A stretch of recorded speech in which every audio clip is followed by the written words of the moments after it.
Welcome to One Brothas Mind, and I am KD Smooth. Today we will question and challenge popular information and views from a B1 perspective, while we expose the real facts you need. We do this to strengthen your logical, critical, and discerning thinking skills. Because in today's world, hard choices are mandatory and they come with consequences. So you need all the information. And at One Brothas Mind, we do this from a B1 Yeshua the Christ followers perspective. Now, if you're not ready, you better get ready with KD Smooth at One Brothas Mind. Welcome, ladies and gentlemen. It's KD Smooth coming back at you with a new report. In today's report, we're actually going to have part 3 of our series, Prices and Cost of Living Increasing. Can you survive, or what will you do? And in today's report, we're going to go even further in detail in regards to grocery shopping and cooking methods that you may need to incorporate to help cut your grocery bill in half. The reason why we're doing this, family, I know some of you or a lot of you are saying, well, man, all this stuff is common sense. It's common sense to you because your parents, your mother, your father taught you all or most of this information that I've been providing. But y'all been watching these internet streets and all the TikToks of people out here. They're crying, they're struggling about how high the price of all these groceries have gotten, and the ends ain't meeting the ends. And they're trying to figure out what's happening. You know, they're just buying stuff at the grocery store. Why can't they afford it?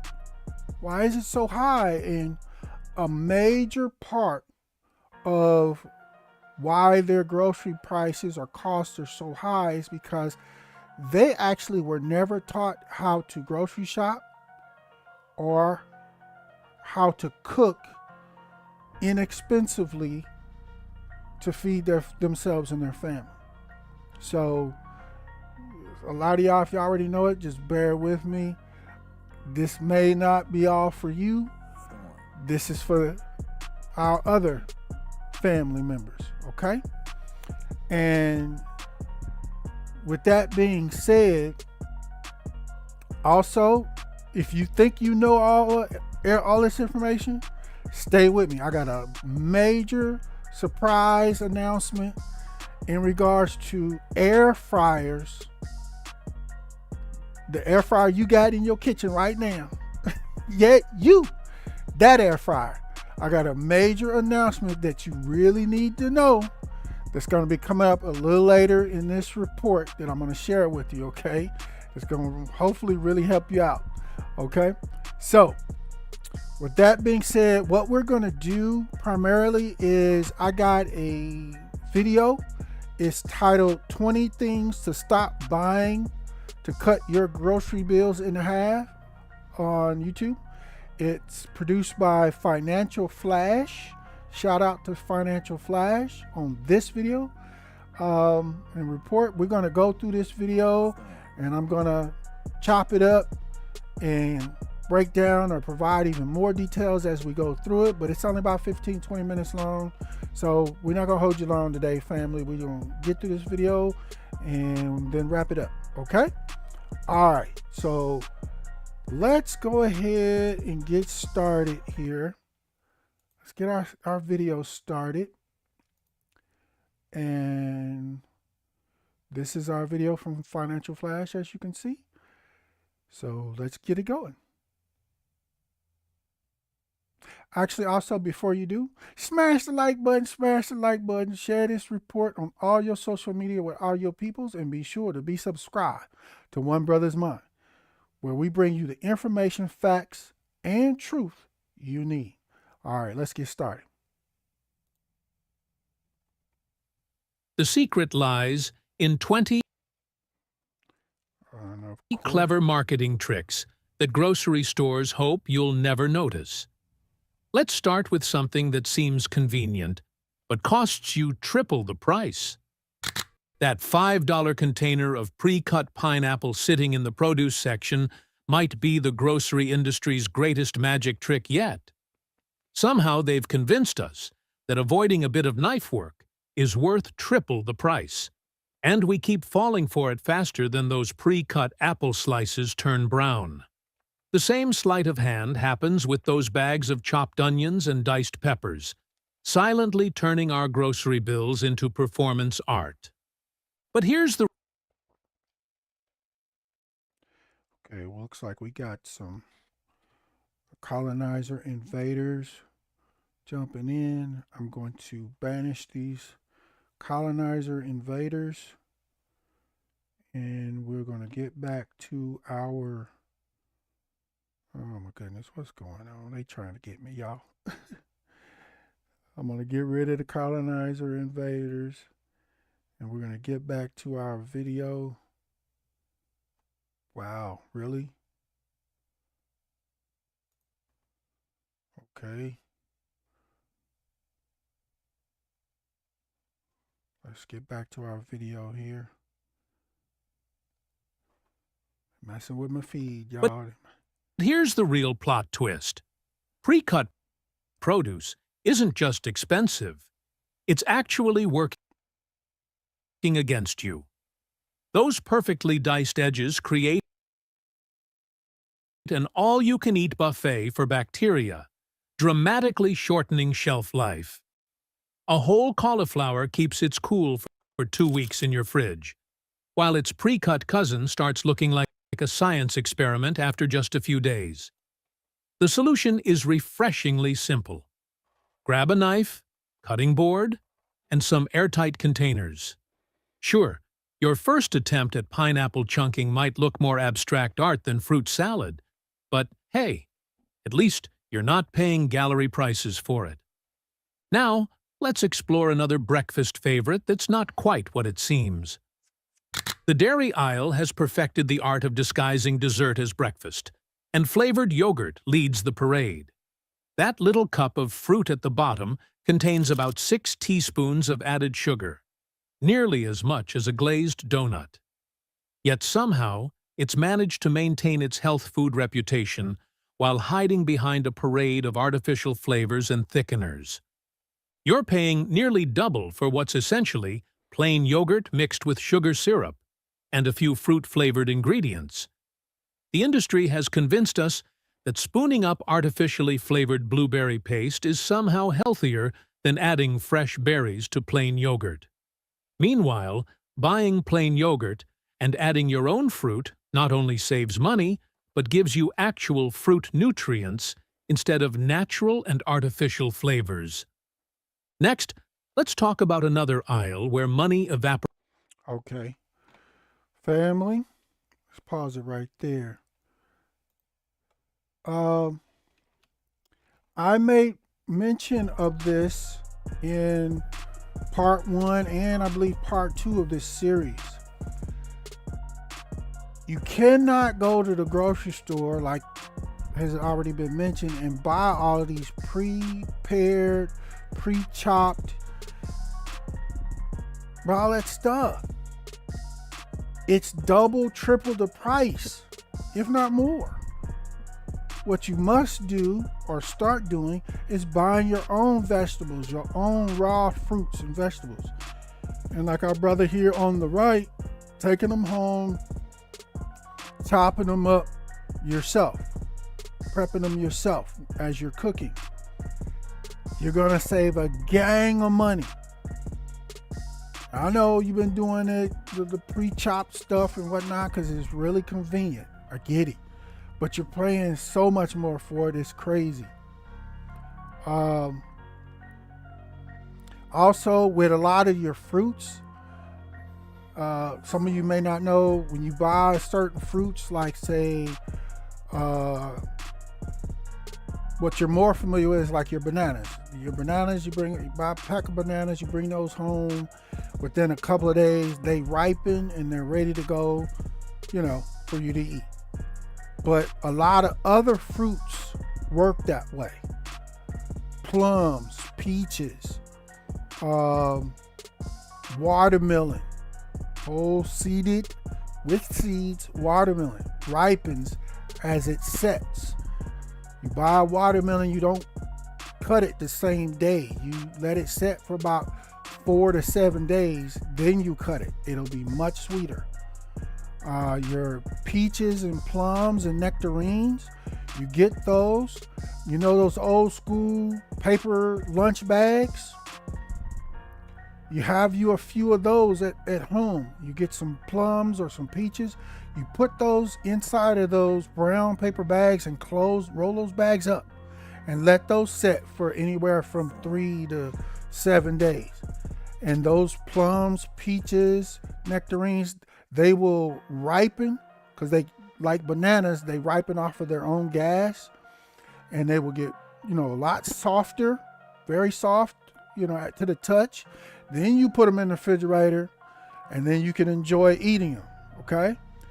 But for those, you got to eat them pretty quick over maybe 2 or 3 days, because once they're ripe, they're going to keep ripening, just like bananas. And eventually, just like bananas, they're going to get so ripe to where they're going to go rot, and you can't eat them.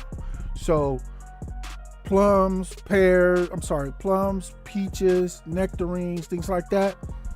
Once you check them every few days, once you feel they're good and soft, they're ripe. Put them in your fridge, get them good cold, enjoy them over the next 2 or 3 days, and you good. Okay, in case you didn't know that.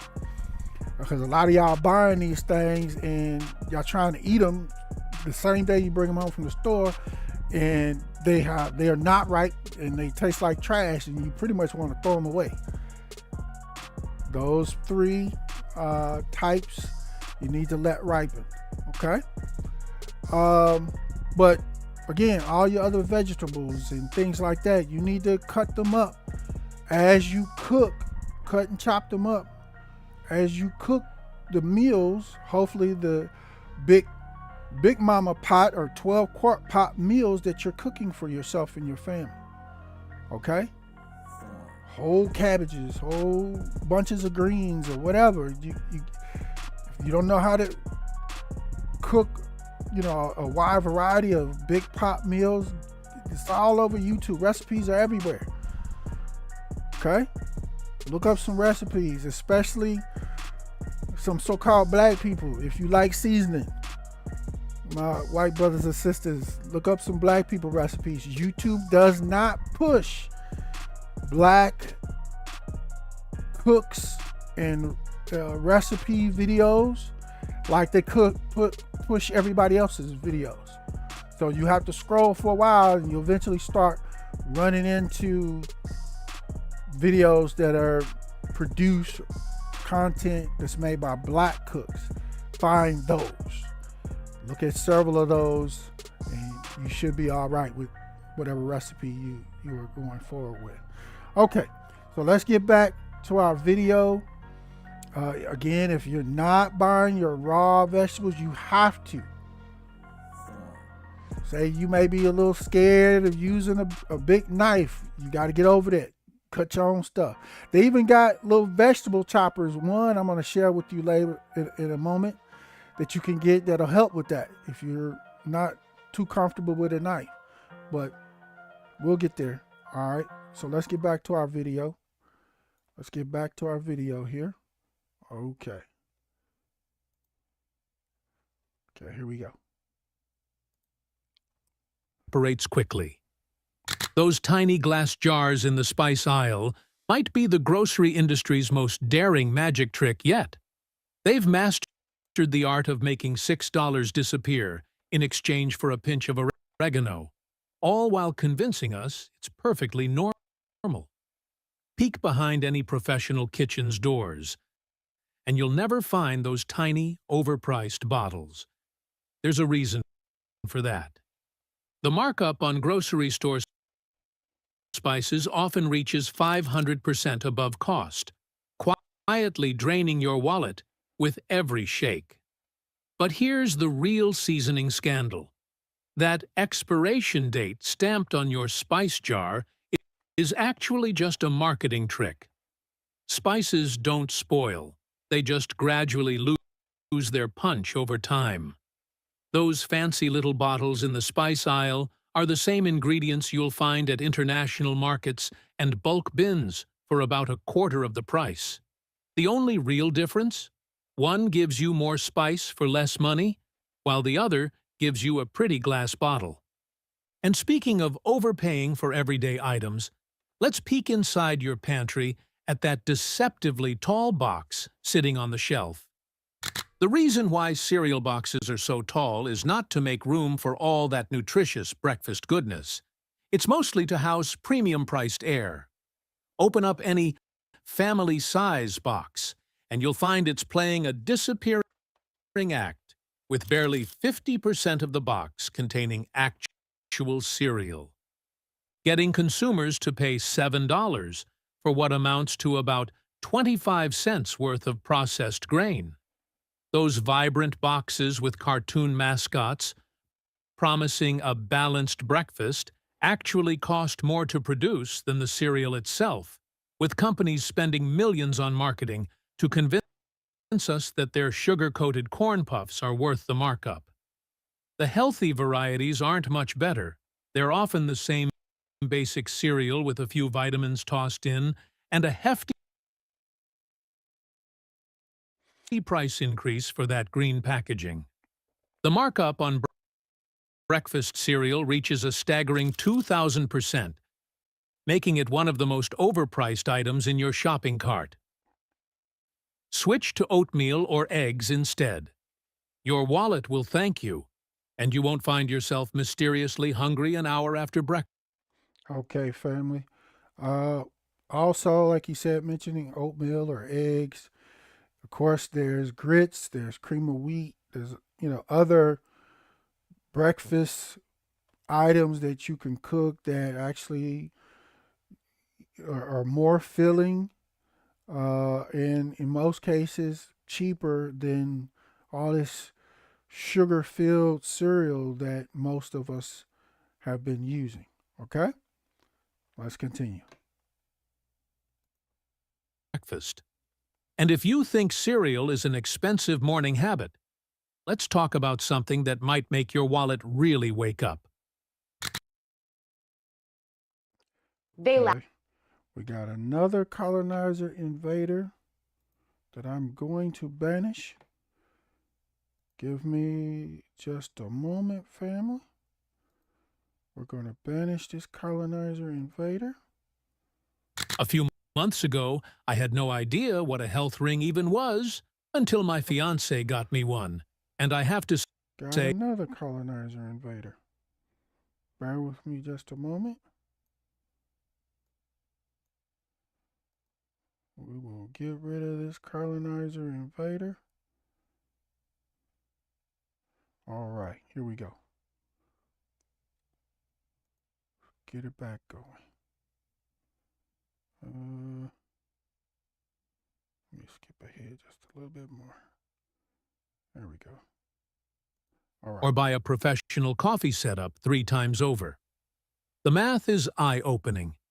Each cup from your local cafe costs around $5, while making the same drink at home runs about 50 cents. The coffee industry has cleverly convinced us that convenience is worth a 900% markup. Most coffee shops use the same beans you can buy at the store. They just dress them up with fancy names and some steamed milk. But if you think your morning brew is burning through your budget, wait until you see what other beverages are doing to your bank account. Those All right. Another note, real quick, family, on the coffee. They killing most of y'all on the coffee, like you said. Whether you go to Starbucks or a lot of y'all are hitting your little local, what do you call it? The little gas station, quick station where you get your gas, and then you see most everybody come out of those little quick gas station pickup places, and they got a handful of They got a muffin, a cup of coffee, and God knows what else. And those stations overprice everything they sell. So whatever it is that you're buying at that station, you can get far, far cheaper at the grocery store. And just pre-make it at home before you leave out your door to go to work, including your coffee.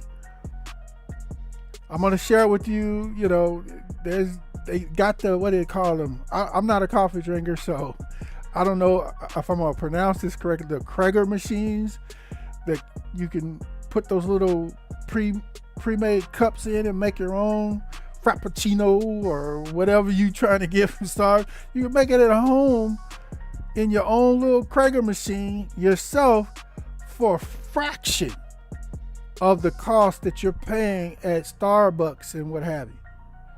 All the ingredients is right there at the grocery store. Okay? So you throwing away, you wondering where your money's going every month. You throwing it away at the little gas station on the way to work. Here we go. Those fancy juice bottles standing at attention in the refrigerated section are the grocery store's nutrition theater at its finest. A 12-ounce glass of premium orange juice packs the same sugar punch as a can of cola. Around 9 teaspoons worth. Apparently, turning healthy fruit into liquid candy is quite the profitable trick. The juice industry has masterfully convinced us we're drinking sunshine in a bottle, while our wallets and pancreas both take a hit. What they don't advertise on those sparkly labels is that during processing, these juices lose most of their nutrients and fiber that make whole fruit healthy. Then they sit in massive storage tanks for up to a year before hitting store shelves. That fresh squeezed claim, more like fresh from last year's harvest meeting. One actual orange contains all the vitamin C you need for a day, plus fiber that keeps your blood sugar from doing parkour.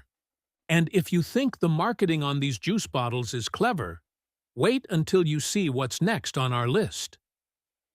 Let's talk about one of the grocery industry's most gradeable offenses: pre-shredded cheese. That bag of convenience comes with a surprising secret. It's coated in cellulose, also known as wood pulp, to prevent clumping. While cellulose is technically safe to eat, you're paying extra for cheese that won't melt properly and dries out faster than a block of the same variety. The markup on these bags of convenience is nothing to smile about either. Pre-shredded cheese costs about 40% more per ounce than its block counterpart. The real irony? By the time you factor in the anti-clumping agents and extra packaging, you're getting less actual cheese per ounce. A standard grater and 2 minutes of arm exercise will give you better tasting, better melting cheese that actually stays fresh long enough to use it all. Now, let's talk about what might be the ultimate illusion of value. The crown video with over 17. We got another call. Man, I'm going to get rid of this colonizer invader once again. And we will get back to our report in just a moment. Okay. The crown jewel of grocery store markups has to be bottled water. Americans are pouring over $40 billion annually into something that flows nearly free from their taps. Talk about making money flow like water. The head scratcher? Tap water in most U.S. cities actually faces stricter safety regulations than bottled water. The bottled water industry has pulled off the marketing feat of the century. That average $10 case you're lugging home contains roughly half a cent's worth of actual H2O, marked up to 2,000 times its value. What's even more surprising is the quality control, or lack thereof. While city water treatment facilities diligently run over 100 quality tests per month, most bottled water companies might check their product just once a week. All this for plastic bottles that will spend the next 450 years decomposing in landfills. The irony? We're paying premium prices for less oversight and testing, all while contributing to environmental waste. But the industry keeps convincing us we need their special water, and we keep reaching for our wallets. And let's slide over to the condiment aisle, where another bottled illusion awaits. That $4 bottle of salad dressing is about 80% oil and water, dressed up with some vinegar and mysterious spices. Most store-bought dressings include thickeners, stabilizers, and preservatives just to keep all that oil and water from separating.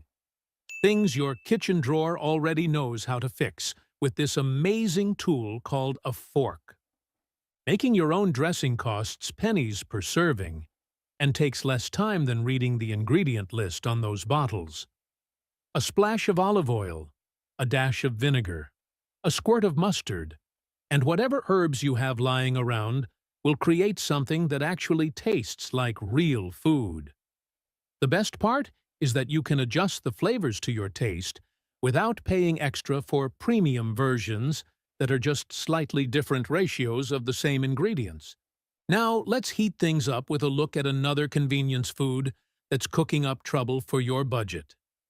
Behind every $5 frozen dinner lies a story of clever portioning and creative food photography.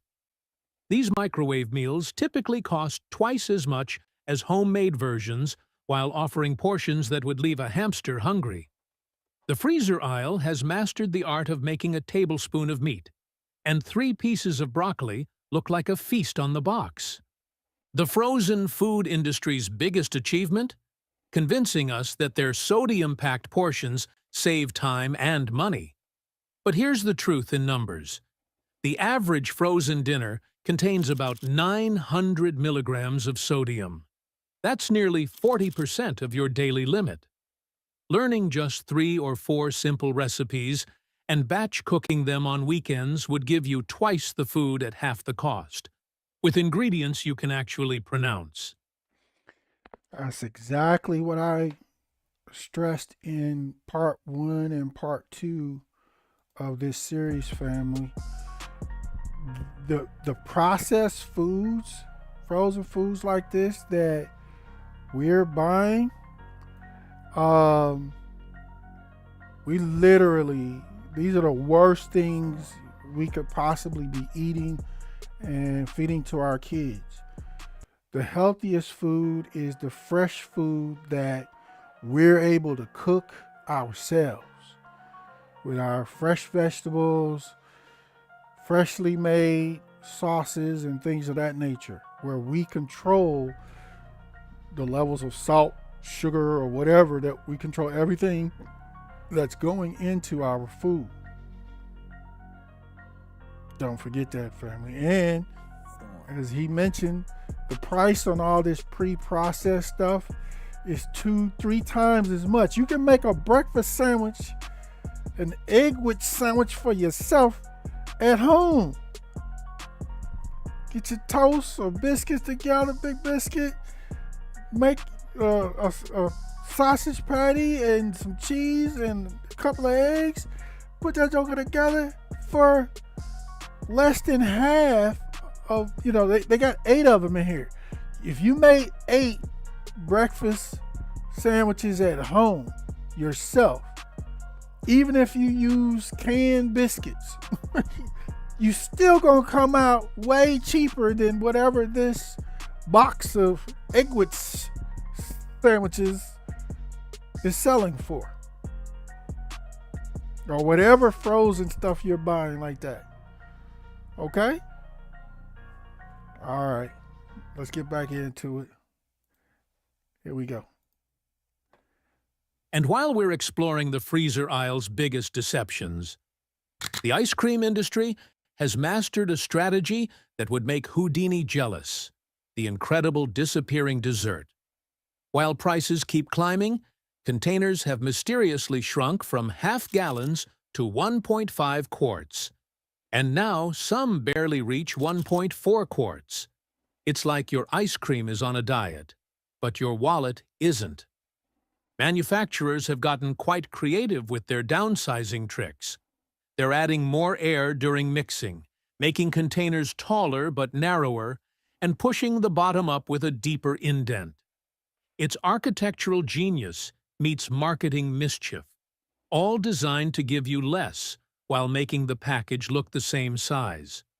The price per ounce has jumped nearly 30% in the last 5 years, but because the sticker price stays similar, we keep falling for these incredible shrinking cartons, one scoop at a time. Now, let's explore another item that's mostly full of hot air. The average bag of chips is actually 50% empty space, a marketing trick they call protective cushioning. That $4 bag of potato chips might look full, but give it a gentle squeeze, and you'll find it's mostly practicing its deep breathing exercises. The snack industry has turned packaging illusions into an art form. Those carefully designed boxes of granola bars and crackers use strategic cardboard folds and plastic windows to make less look like more. The price markup is equally impressive. Bulk ingredients worth pennies transform into dollars once they're dressed up in fancy packaging with words like premium and artisanal. Who knew air and marketing could be so expensive? Next, time to simmer down with another grocery store classic that's also watering down your savings. Canned soup might be the grocery industry's most liquid asset, literally. When you break down that $4 can of chicken noodle soup, you're mostly paying for water with a dash of salt and a few floating noodles. The average can contains about 800 milligrams of sodium, which might explain why it tastes like someone accidentally dropped the salt shaker in the pot. The surprise is that making soup from scratch costs about 75% less per serving. A few vegetables, some broth, and whatever protein you have on hand will create enough homemade soup to feed a family for what you'd pay for 2 cans. Plus, your kitchen will smell amazing instead of like a processed food factory. And you control the salt, which means your soup won't double as a salt lick. Let's mix things up and check out another overpriced kitchen staple. The baking aisle has mastered the art of selling you your own flour at premium prices. Those specialty baking mixes, pancakes, cakes, muffins, are basically just flour, sugar, and baking powder wearing fancy packaging. That $4 box of pancake mix? You're paying for about 30 cents worth of ingredients that are already sitting in your kitchen cabinet. The markup on these mixes reaches an eye-watering 300%, and they often produce less tasty results than homemade versions.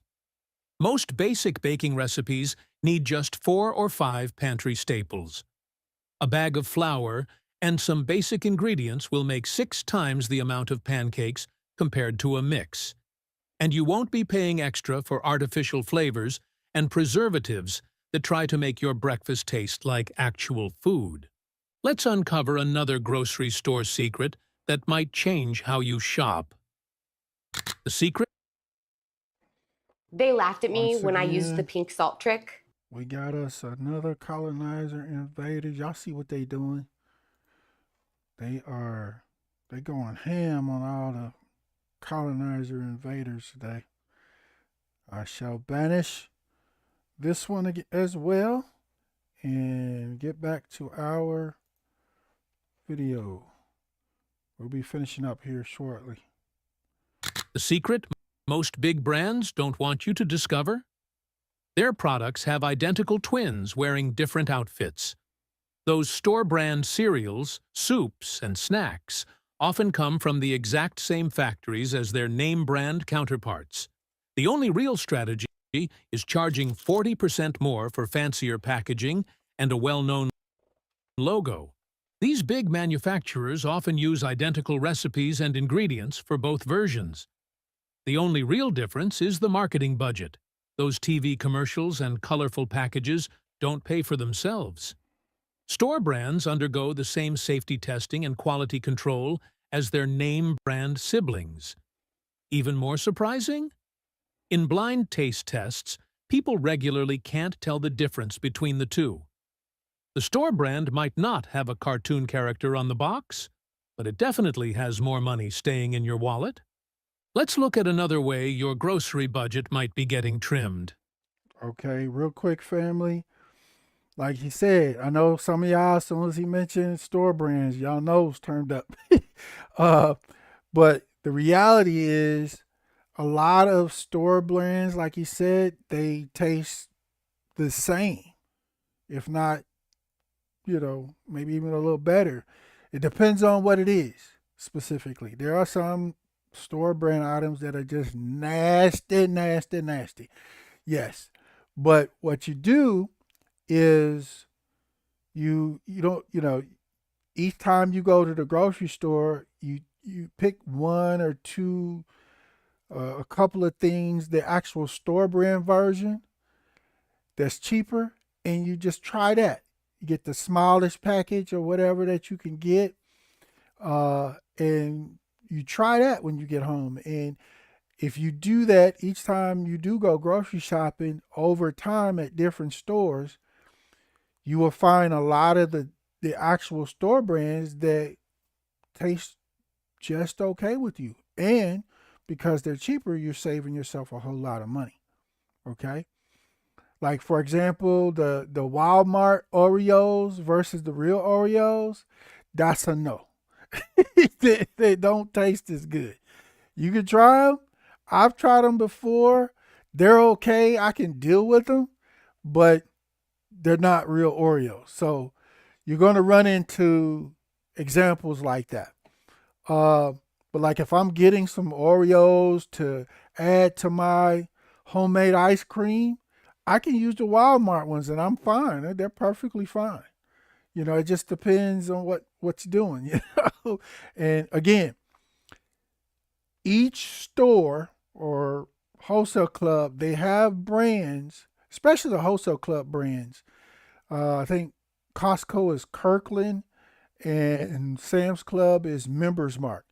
Those brands are very good most of the time, the store brands.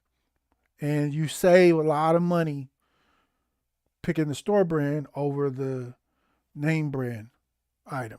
Okay? All right, let's get back to it. Almost done.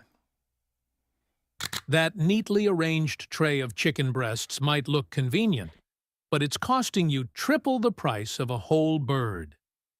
The meat department's best trick isn't in the cutting. It's in convincing us that basic butchering is beyond our abilities.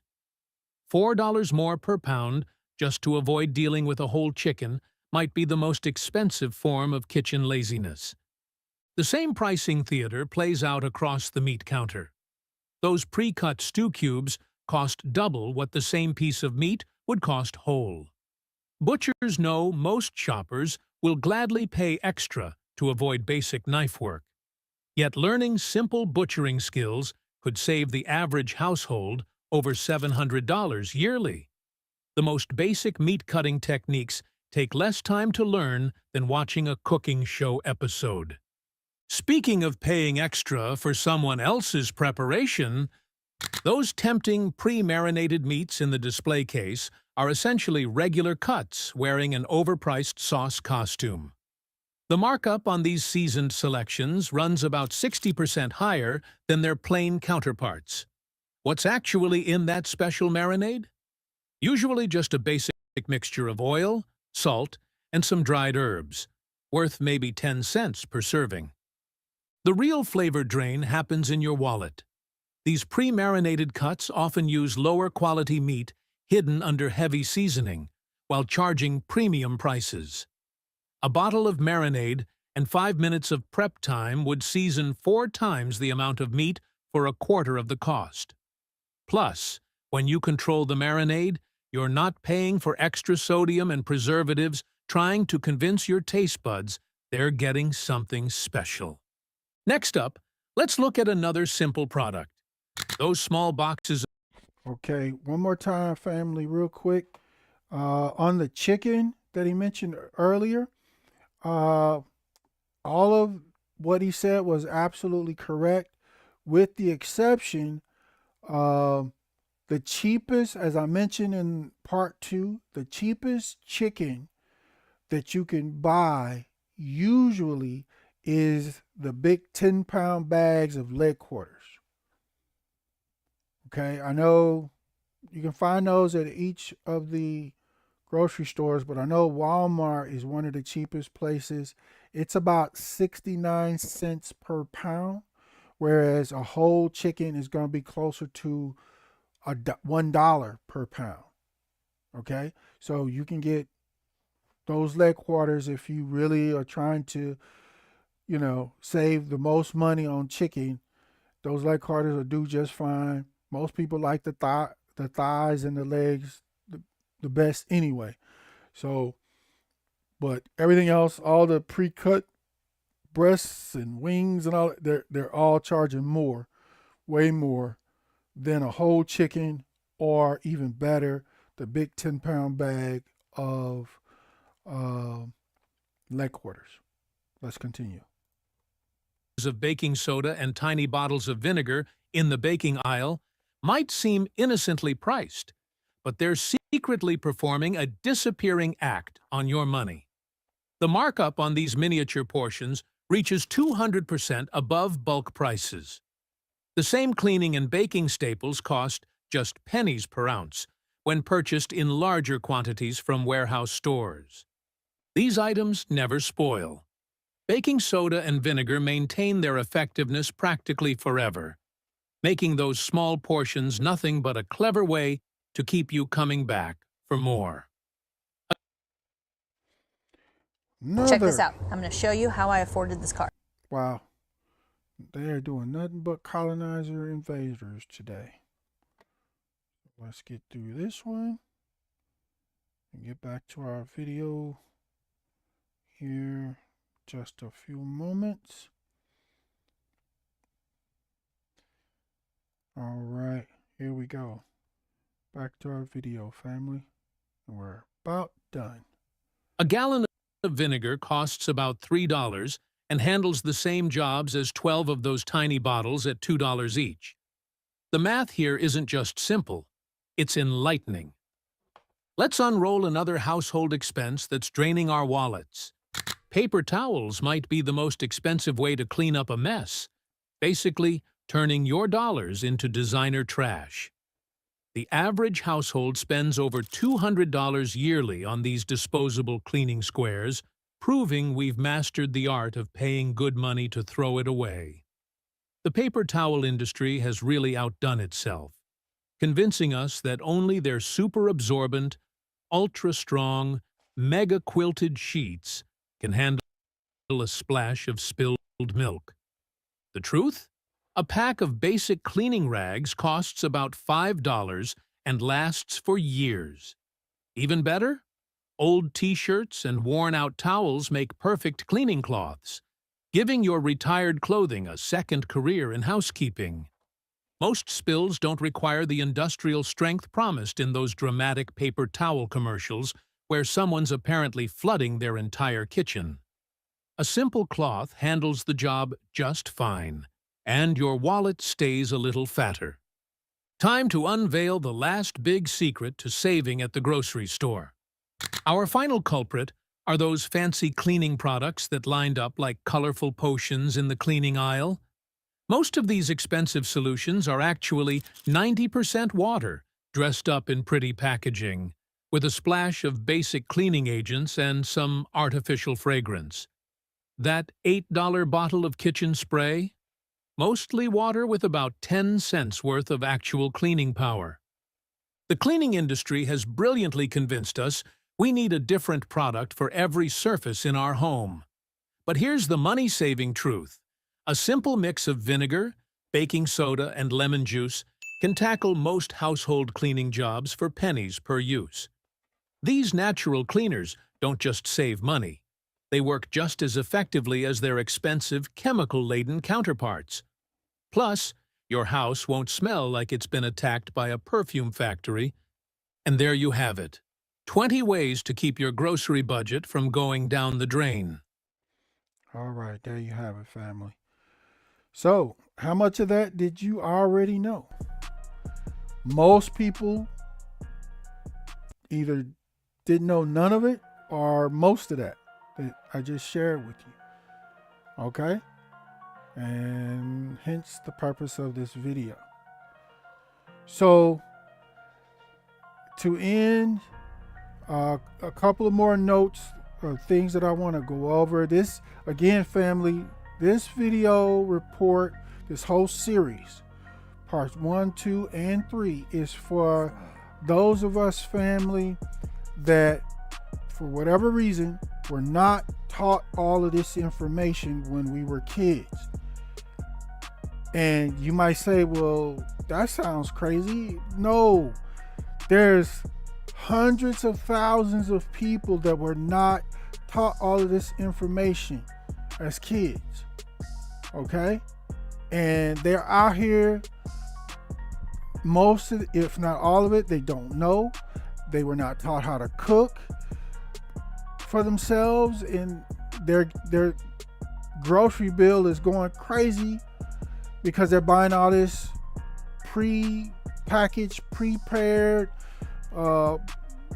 crap, freezer meals and all this other stuff, when they can cook all of this stuff better for themselves at home. And literally, I personally know a lot of people in their 20s, 30s, 40s, and 50s who literally do not know all of this information that has been shared thus far. Literally, they weren't taught. Okay? So, because they weren't taught and they haven't since figured it out, they're wasting gangs of money. They actually, in their mind, when they pick up that bag of pre-mixed salad, pre-cut salad mix that has the fancy colors on it, they're like, this is better than those heads of lettuce or different types of lettuce that are fresh just down the other side of this vegetable wall. And me cutting those up myself and making my own fresh salad.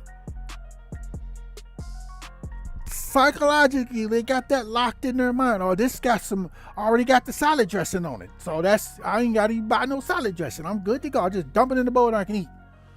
I ain't got to cut nothing. Yeah, but you're paying 2, 3, 4 times as much for that pre-mixed salad cut mix that you're buying versus getting you some fresh lettuce, different types, and spinach and stuff, and the carrots and things, cutting and shredding them things yourself and making your own fresh homemade salads.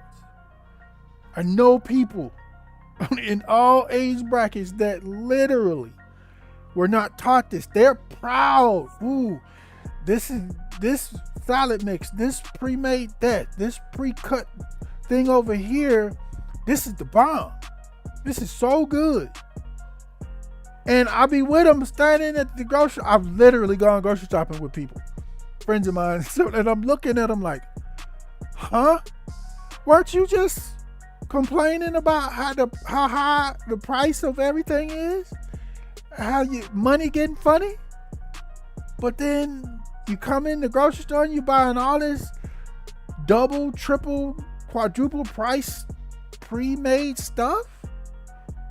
That makes no sense. The math ain't mathing. Which is what the video has stressed. Buy your own fresh vegetables and fruits. Cut them and prepare them yourself. Buy your own raw whole meats, like he mentioned in the video, and cut them, cube them up, slice them and dice them yourself. And you keep it all this extra money in your pocket when you do that. Like our brother here on the right. Okay? So let's move on, family. You'd be surprised. And then a lot of people, they go, well, I ain't got a whole bunch of time to cook, so I'm gonna buy these pre-diced onions and peppers and stuff that I can just throw them in the pot. It takes seconds to chop onions and peppers up yourself. You're not really, by the time you open that pack and throw it in a couple more seconds, you could have cut that stuff up yourself. You're not really gaining a whole lot. You're just being lazy is what's happening. Are there maybe some occasions to buy some pre-chopped peppers and onions and stuff like that? If you putting on like a little luncheon at your job or something at the office and you ain't gonna be around no kitchen area, maybe, yeah. Buy those, open those up, take top off, put a little spoon in it, everybody can get what they need. But other than that, when you at home or you going home, cut your own stuff up, man. All right, let's move on. All right, pause the video on this screen if you need to. Blow it up on your phone or hopefully watch it on a bigger like monitor or TV screen at home. I put together a quick list for those that were never fully taught how to cook at home and you're trying. You're like, okay, Katie Smooth, I'm finding some recipes. I want to get started saving this money and feeding my family healthier and better.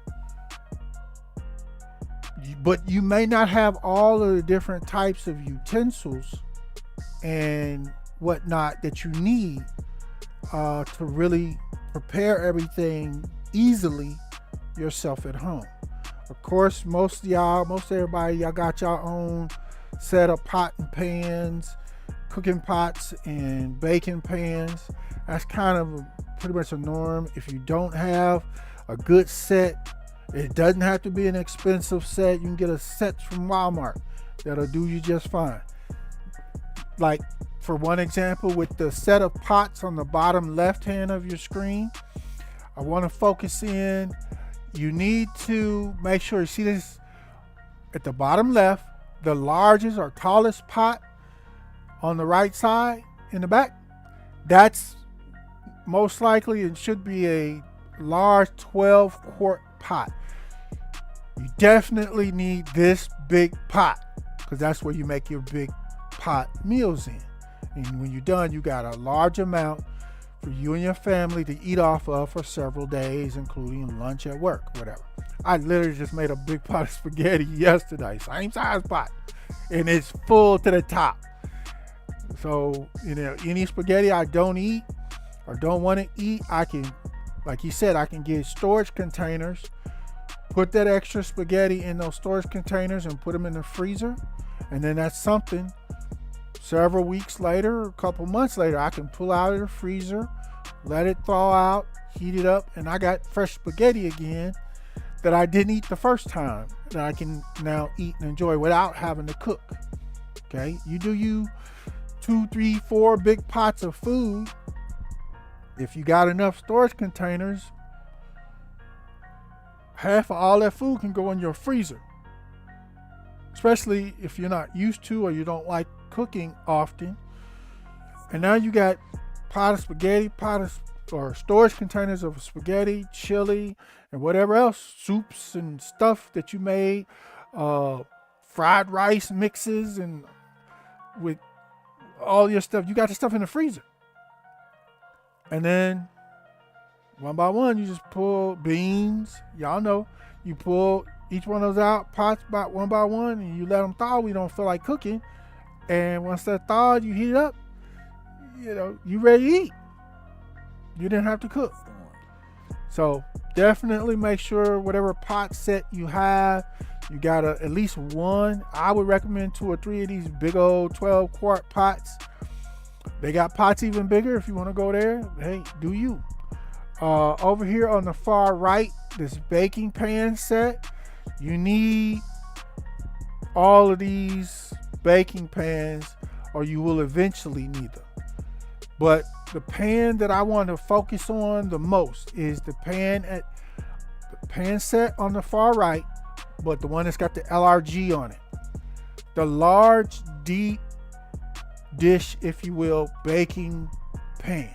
This one is not even large enough. They got big, deep baking pans that are even longer and deeper than the one on your screen. This is just an example. You definitely need you at least one or two of the biggest, deepest, longest baking pans that you can find.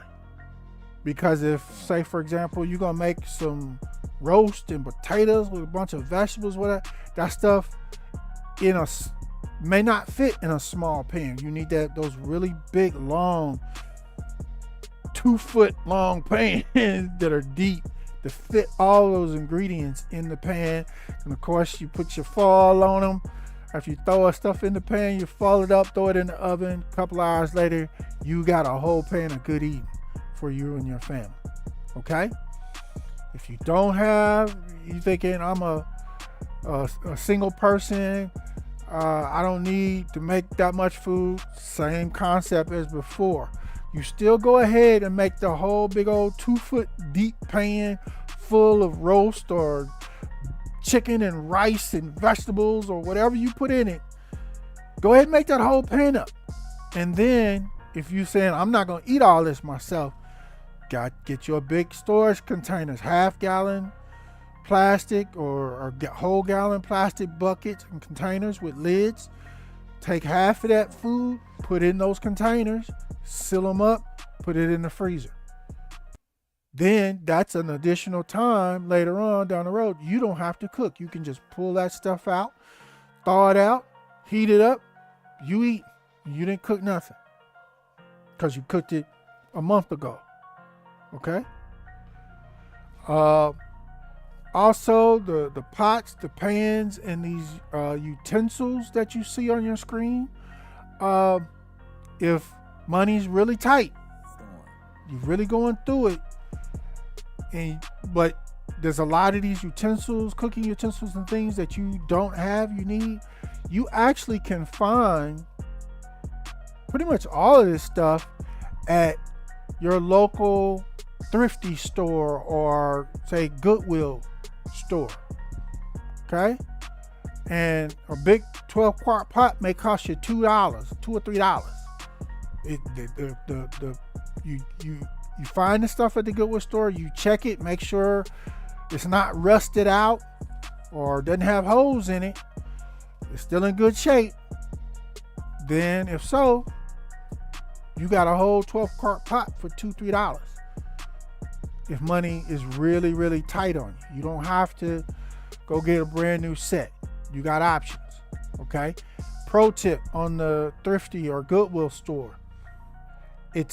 Most of us know this, but for those that don't, it's always better to try to go to, say, the Goodwill store that's way out in the suburbs, in the areas where you know it's really clear visually the people that live in this area, they got them bags, they got that money, got that paper.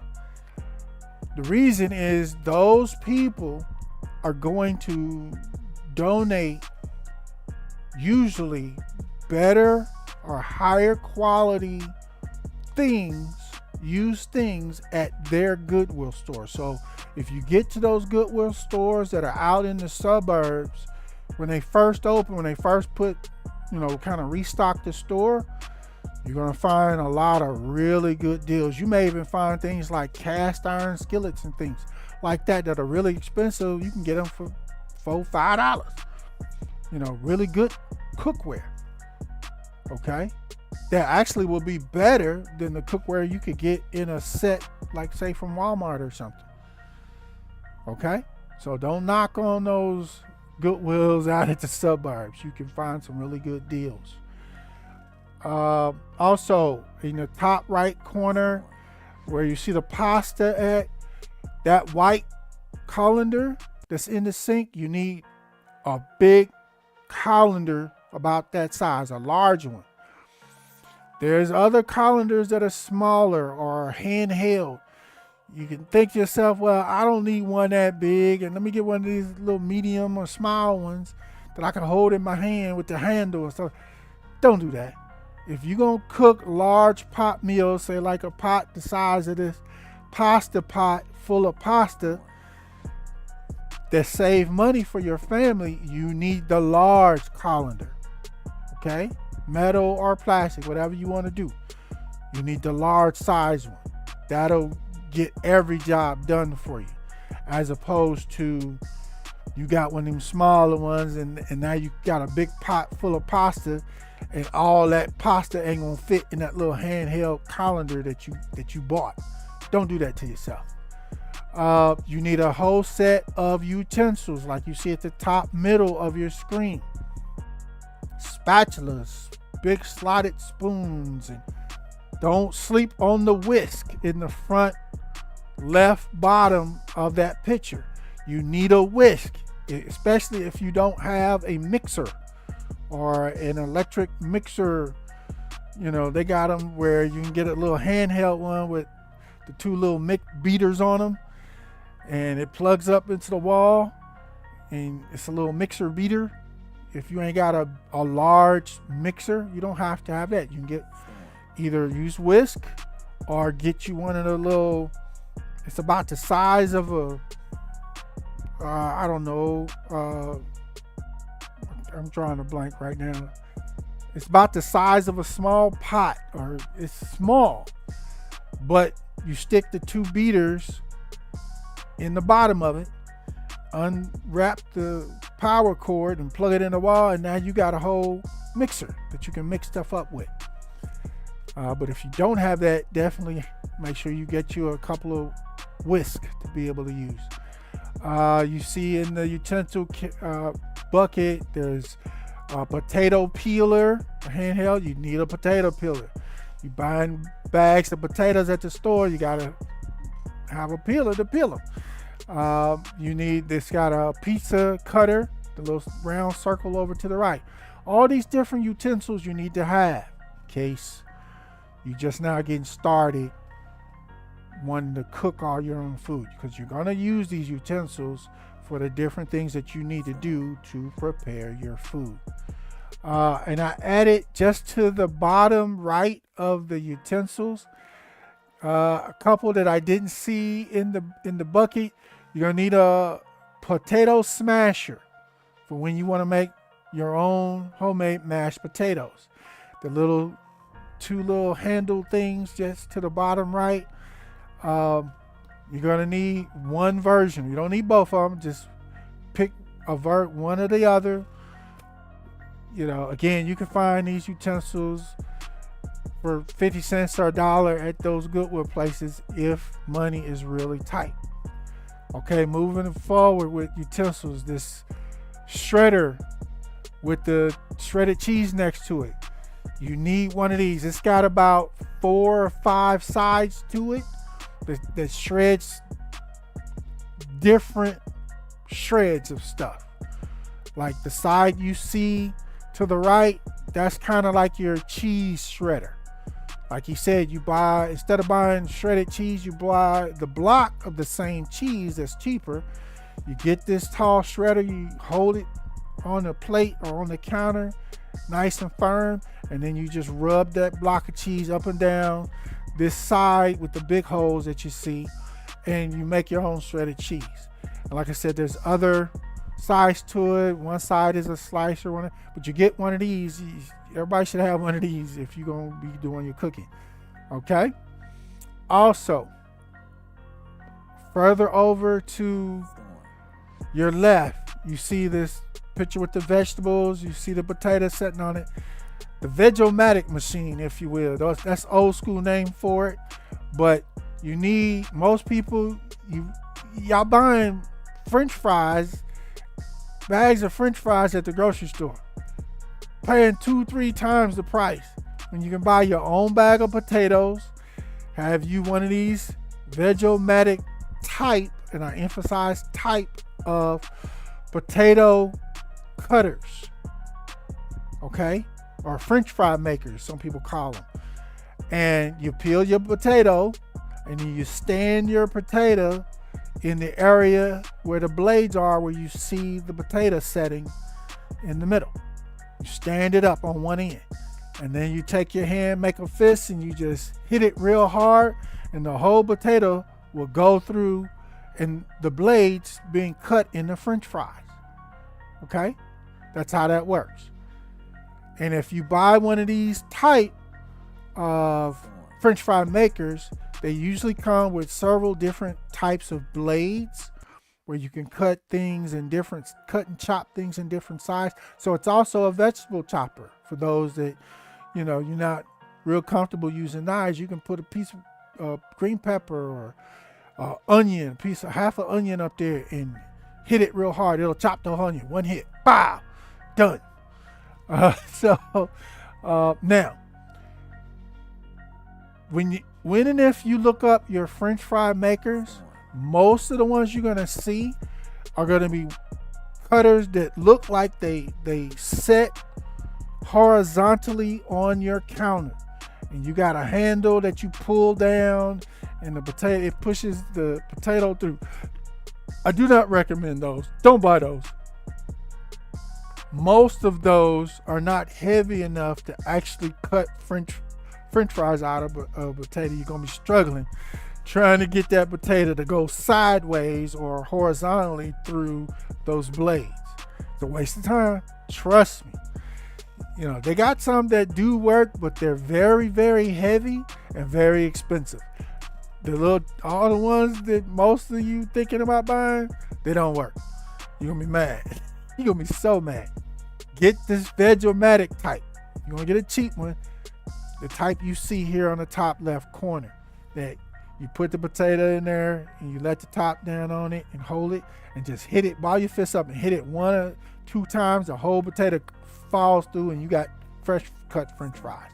And then cook your own French fries. It's some grease, man. Don't be buying them French fries at the store.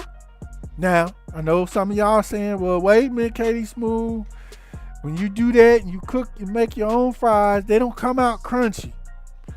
Do your research. There's plenty of people on YouTube that show you how to blanch and cook your French fries that you make at home, how to make them crunchy, and just like at whatever restaurant's French fries you like. Okay, it's a couple extra steps. Mainly it's blanching them, but other than that, which is basically you're cooking them twice. But other than that, some of them you soak the potatoes a little bit, different methods, but you can make your French fries at home just as crunchy as you get wherever you get your French fries from. So don't trip on that. But definitely a Veg-O-Matic type. If it ain't standing up like you see on your screen, don't get it.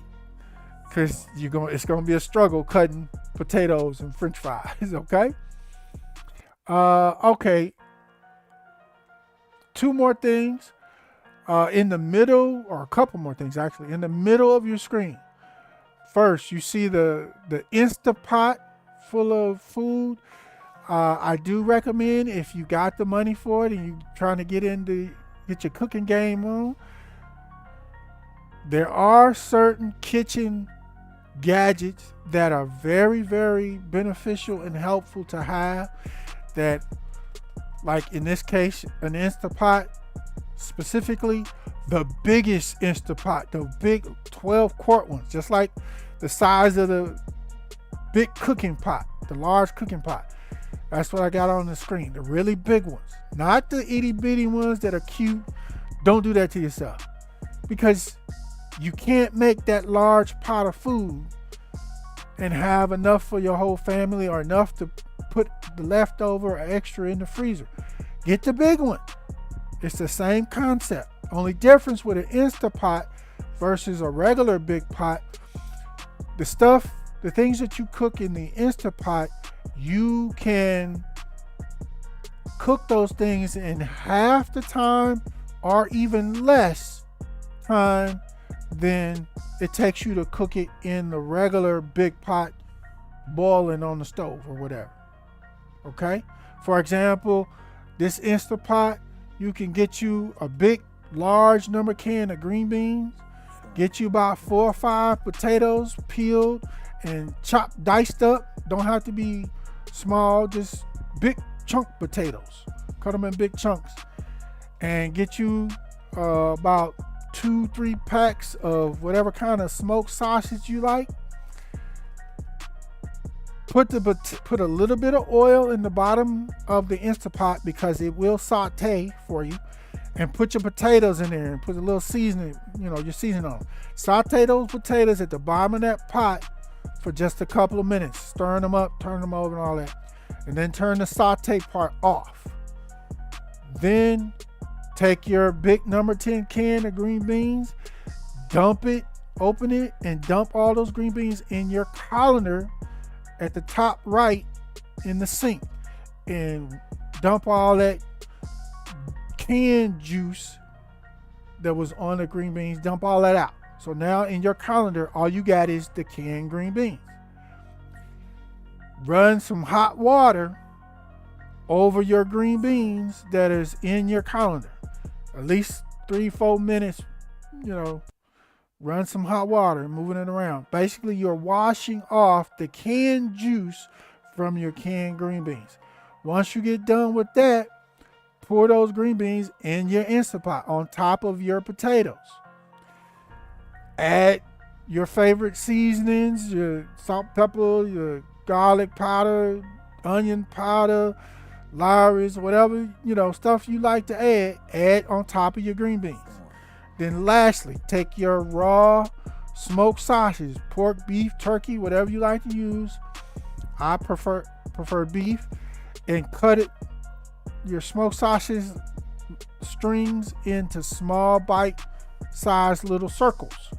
And then put all that smoked sausage on top of your green beans, on top of your seasoning.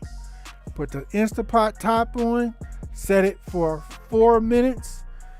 When it's done, let the steam off.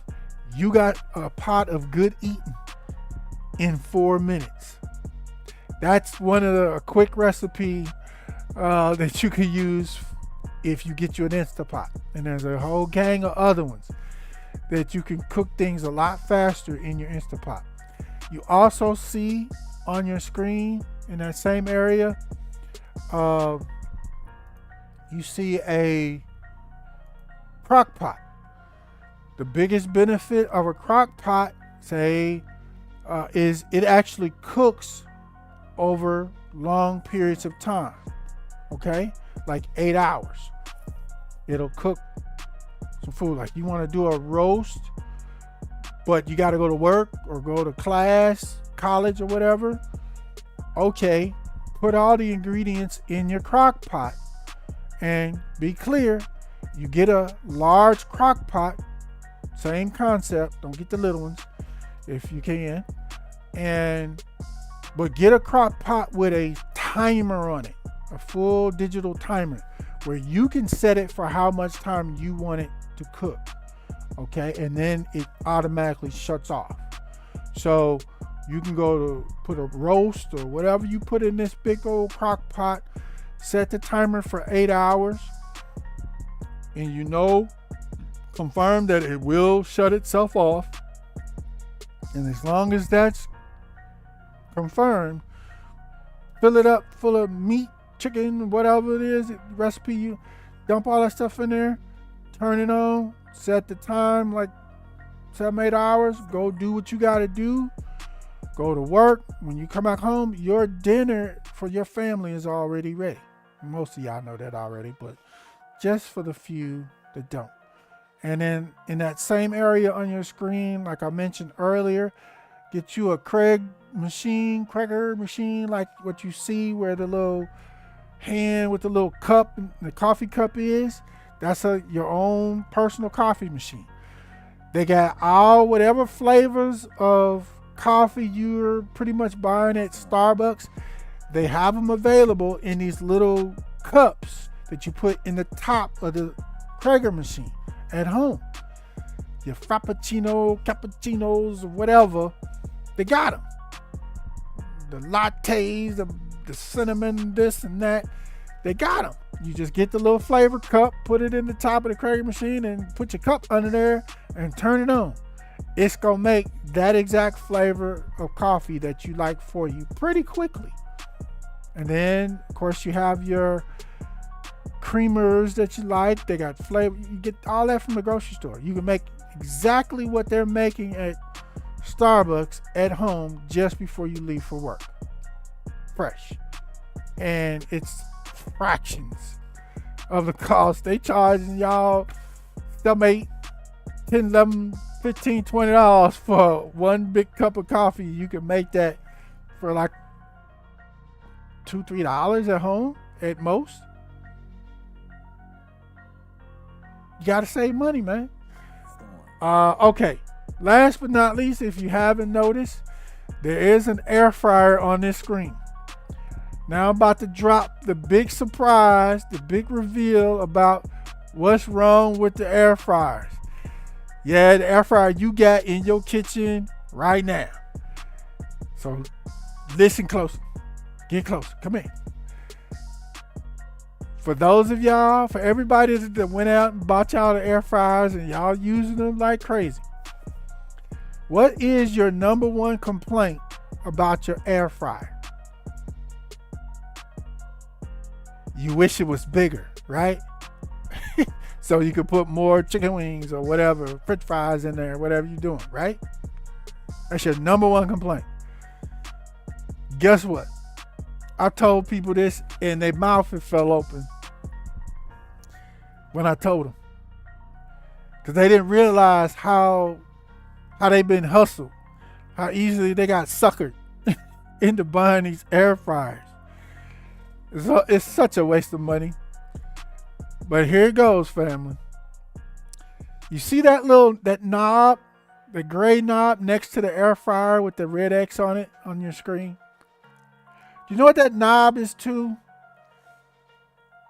It's to your oven in your house or in your apartment. But what I want you to focus on is the temperature settings on that knob. If you're looking at it close enough or you blow it up enough, you'll see that the temperature setting on your oven knob goes all the way up to at least 500 degrees. Some of them go to like 550, whatever. Guess what temperature your air fryer cooks your chicken wings that you're putting in there at? Close your mouth. Yeah, I know. Close your mouth. It's 500 degrees. It's the same exact temperature that you can cook those chicken wings on a sheet pan with your little oven, like over here to the right.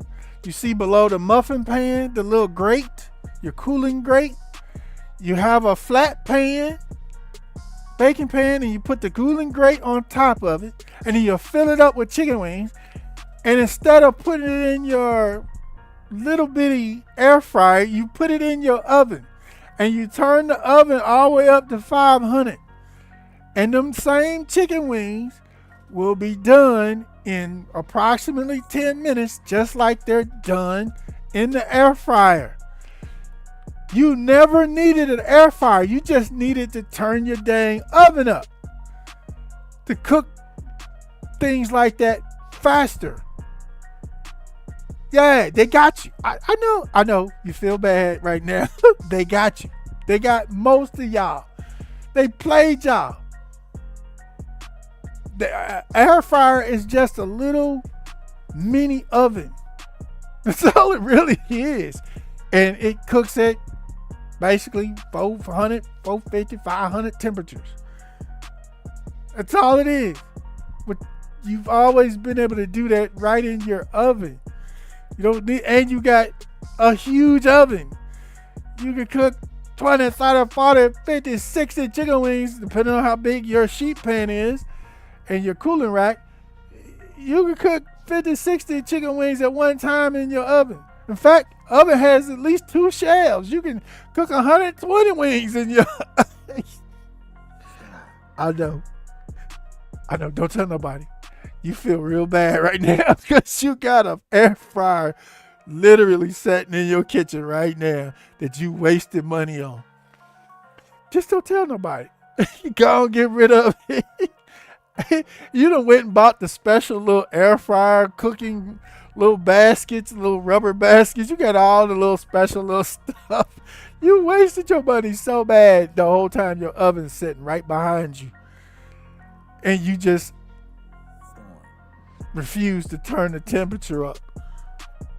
Yeah, I done told many people that, and they got that same look on your face. They had it on theirs too when I told them. They got y'all. So my point there is not every little new sparkly kitchen gadget that comes out, not all of them you should be trying to buy. There are some that the little Krager coffee makers, those are game changer because y'all can make y'all special coffees at home. Very easy. The big Instapot, game changer. Crock pot, game changer because you can cook slow while you're gone, while you're away from home. Things like that. But not all of the little gadgets you need to be wasting your money on. Okay? I'm sorry. I had to bust your bubble on your air fryer, y'all. Forgive me, family. I'm trying to help. Just push the little temperature plus button on your oven. See how high it goes. It goes to about 500, 550. Go pause the video. Go do it right now. Yeah, anyway. But there you have it on utensils and things. If you're trying to step your cooking game up, save all your money. These are a lot of things that you're going to need that are going to be really useful for you. Get rid of that air fryer. In fact, most people have an air fryer, but they don't have an Instapot. Sell your air fryer to somebody that still wants one. Use that money. Go get you one of these the biggest Instapot, the big 12-quart Instapots. Because trust me, Instapot is a game changer. It cooks stuff. It's the opposite of a crock pot. You can cook stuff in 5, 10, 15, 20 minutes in an Instapot and you eating. You and your family eating. Whereas in a crock pot, that's a game changer because you can put the stuff in there and cook it like while you're away from home at work or whatever. So both of those are all of those are very useful. Not the air fryer. Okay? All right, let's move forward. I think I got one more slide for you. They talked about in the video buying bottled water. Most of y'all are wasting money buying this bottled water, and it's not filtered. It's not special water. It's literally, they're in the back of the store with bottles of water, and they got the faucet turned on, and they're filling up each bottle of water in the back of the store, wrapping it up in a package, and putting it out for y'all to buy. Most bottled water is literal tap water, and it's not filtered. It's free water, but you're paying for it. I'm sorry to bust your bubble on that. Stop doing that. Stop buying the bottled water, okay? Instead of buying bottled water, take that money. Many of us, if you have a refrigerator where it has a water dispenser, it also, in most cases, has a filter that you have to replace every so often. So when you get your water out of the refrigerator, you're actually getting good filtered water, which is way better and healthier for you than the bottled waters that you buying at the store. Okay, stop buying that water. It's trash water. Okay, you get that water right out of your sink. It's the same water. What I suggest, if you don't have a refrigerator with a water dispenser, get you a water filter for your sink, like you see it below the refrigerator pick. They have water filters, various different kinds that just screw on to the outlet of your sink, okay? That are not expensive at all. And they filter hundreds of gallons of water before the filter has to be replaced. So, and you usually can buy extra filters and you're good. You're still getting good filtered water now out of your sink. And it's just a good idea to put one on your sink anyway, because then when you go to cook, the water that you're cooking with is filtered water. It's not this hard, scaly, hard water that the city is sending through your faucet, okay? And one more pro tip, speaking of water, to the right of the refrigerator water dispenser is another filter. It's a shower head filter. I would highly recommend you get these pretty cheap on Amazon, about $8, $10, $15 a pop, and screw them on to your shower outlet, and you'll thank me later, because if you get some good ones, your water will be so clean. You will be far cleaner using filtered water in your shower than the regular tap water that's currently coming out of your shower. Your hair, all kind of stuff will be cleaner. And of course, a lot of y'all know you can actually put a water filtration system on the inlet valve for your water for your whole house. That way, if you want to go that route, that's quite a bit more expensive, but you can go that route, and you don't have to have all these separate individual water filters. 100% of your water, no matter where you get it from, will be filtered, cleaner, better water. Okay? One more note on the water. Again, stop buying the little packs of water bottles. You want to store water at home, which you should be doing. That's a part of your preps. In the middle of your screen, you see the blue container. That is a water storage container. You can get them for about $15 to $20 each. So I think I'm getting the hiccups, y'all. You can get them for about $15 to $20 each.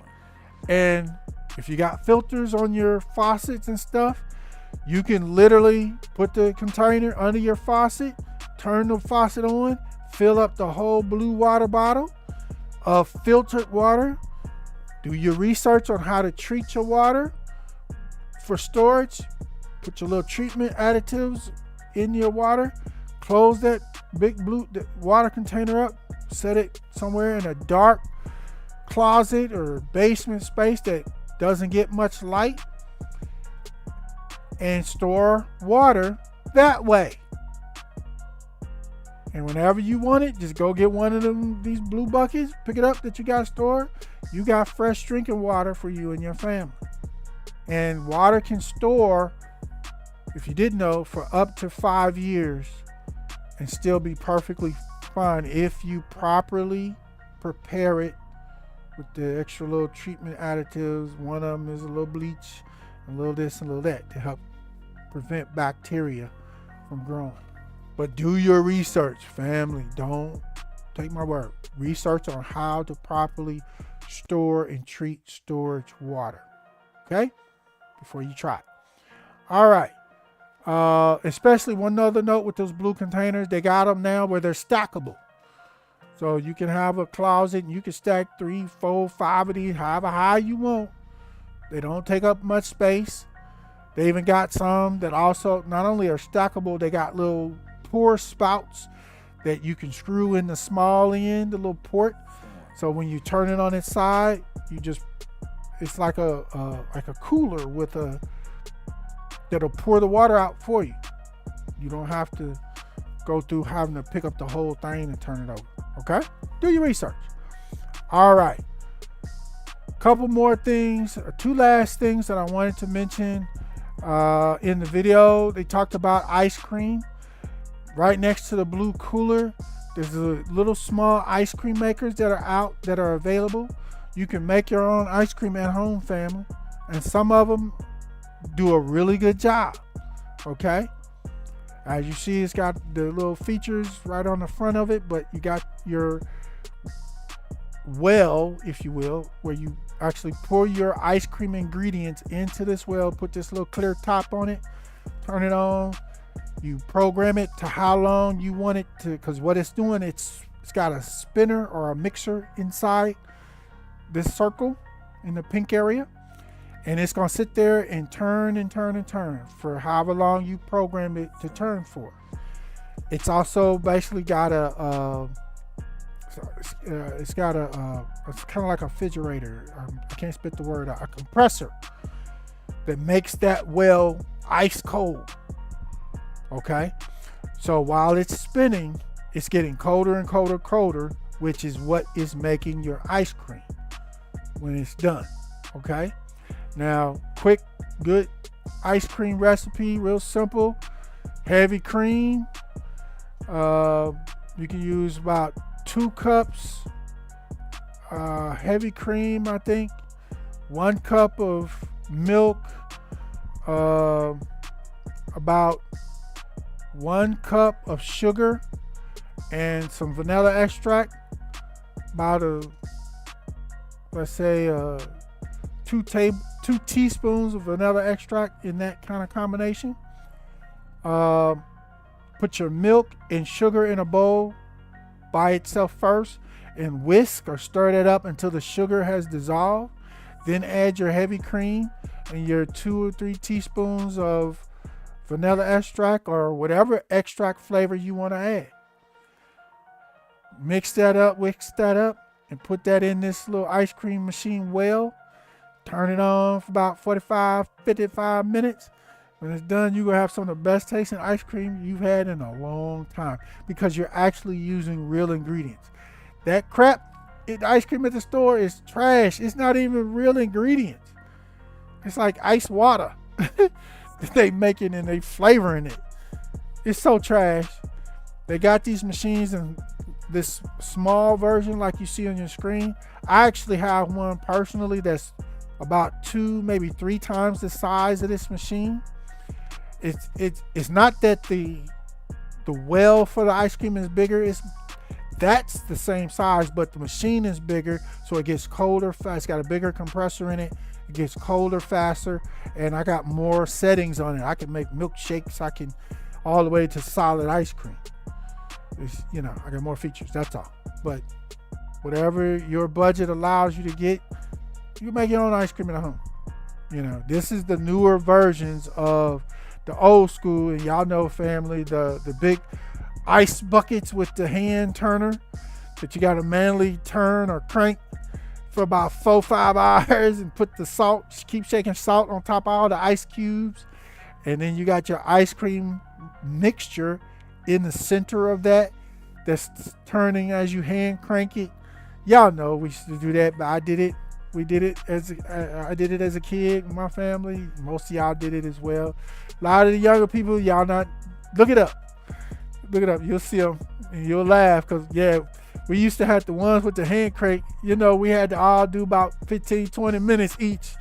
Each of us had to take a turn and you couldn't let it stop.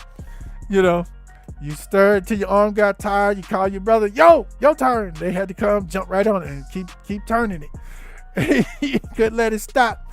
And however many people turned it until the ice cream was fully solidified. And then y'all smashed it. Last thing, family, on this screen at the top, the paper towel phenomenon. You remember what he said? They done tricked y'all into buying paper towels to wipe things down, clean spills up and all that.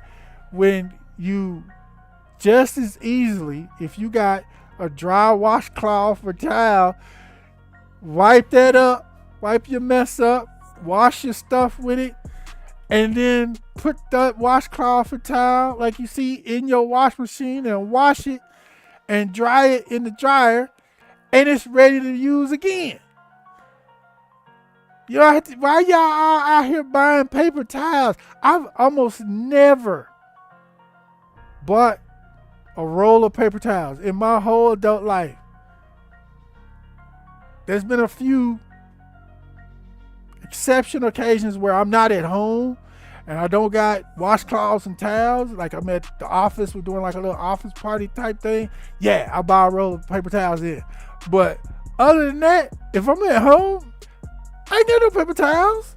I got washcloths, man, and and towels. I'm gonna wipe up, wash up, whatever I gotta do, wring those things out and throw them in my washing machine, wash them, dry them in the dryer, and they ready to use for the next time. That's just throwing away money. Like he said, you literally throwing money in the trash with paper towels. But hey, you don't agree? You got that money to blow? Do you? Okay? Do you? Now, last pro tip, and we're going to get out of here, family. Remember, smash the like, share this report on all your social media with all your peoples, and be sure to be subscribed to One Brothas Mind, where we bring you the information, facts, and truth you need. We pop here at One Brothas Mind. The thing that makes us different than most content creators is, as you've seen, I provide solutions. Most people just get on, show you something, and go, ain't that crazy? Y'all tell me what y'all think. And y'all watching those videos and that content y'all kill it like it's crazy, and you're not learning nothing. You're not getting no value from it. It's ridiculous. No solutions. Why are you doing that? Anyway, here at One Brothas Mind, you get solutions. Okay? Last pro tip, you see on the screen where our sister is. Another big feature for saving money on grocery shopping is set a budget before you go to the grocery store. Pick an amount that works for you and your budget that you want to spend at the store. When you go to the store, spend that exact amount or below and leave. Stay on budget. Don't make exceptions. When you make exceptions, you're not staying on budget, clearly. Okay, you're costing yourself more money. The second pro tip, you see it on the screen. Never shop while you're hungry. Make sure you've recently ate a meal before you go to the grocery store. Because if you go in the grocery store, most of y'all know this, you go in there and you hungry, you're going to buy way more food than you were supposed to buy because you're hungry and everything you see looks good to you. Okay, family? Don't do that to yourself. Most of us have gotten caught at the grocery store once or twice at least in our lifetimes, and we've lived to regret it. We bought a bunch of crap that just looked good to us because we was hungry. Y'all know it's rough out there in the streets, man. But don't do that to yourself. Save yourself that trouble. Okay? All right, family. That's it. I told you it wasn't going to be long. Y'all let me know what y'all think about this report in the comments. This whole series. Again, if you have not watched part 1 and part 2, I cover so many other things. I cover utilities. I cover home buying. I cover all kind of different aspects of family life and living that you can make adjustments with to save you money so you can function and survive better out here in these streets. Okay? So if you haven't seen part 1, part 2, go to One Brothas Mind on YouTube, or go to One Brothas Mind on, as you see on the bottom of your screen, Hebrew Connect TV. Google it. Go there. One Brothas Mind, my channel is there as well. Same, for the most part, same content. And you'll find this whole series there as well. So whichever way you want to go, do that. And there you have it. So this concludes this broadcast for One Brothas Mind. We thank you for joining us. And as a part of the new Black media, B1 choices are mandatory. And being on code is required. But never fear, Yeshua the Christ is with you always. Shalom.